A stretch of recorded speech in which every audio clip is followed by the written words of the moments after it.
Great Grace, a tribute to Margo Martin. Margo was not a sweetness and light cookie-cutter devotee. Then, why do we so miss her? To me, the story of Margo in all details is the story of Sri Bhagavan's great grace. Margo grew up in a small Texas town called Venus, where she described a girlhood on a lake and rowboat rides to go to school or town. As a young woman, Margo came to New York City, where she studied art and acting. She developed a great interest in film. However, by the age of 35, Margo was ripe and ready to give up worldly pursuits for life's highest goal. Margo first walked into Arunachala Ashrama in September of 1973 and never left. She was among the first group of young adults inspired by Arunachala Bhakta Bhagawata to take up the mission of self-inquiry and self-surrender in all earnestness. I would like to mention some of the things that I find myself missing about Margo. Margo's voice, so beautiful, warm, deep, and musical.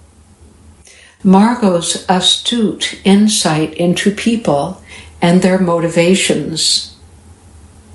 Wide-ranging, open-hearted conversations about anything and everything. Margo's sharp wit, as long as it wasn't directed at me. I have often thought that living in an ashram would be a bit like living in a fishbowl. It certainly was so in Margo's case. Everyone knows the things that Margo loved. Movies, spirulina and frozen yogurt, flowers, and succulents in particular. Margo's love of succulents was a form of meditation in which she expressed her love of an aesthetic ideal of spare beauty among small things. I have often thought that in the world of plants, succulents are the devotees. Low maintenance, slow growing, they blossom whether they are noticed or not, endowed with timeless beauty, hence an ideal subject of meditation for one who aspires to a life of simplicity.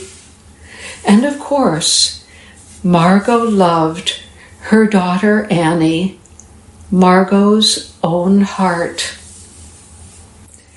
Margo was just always here in the ashram. "When are you coming?" she would ask, with genuine happiness to see devotees. And an admonition from Margo carried weight, the weight of her insight that would hit the mark.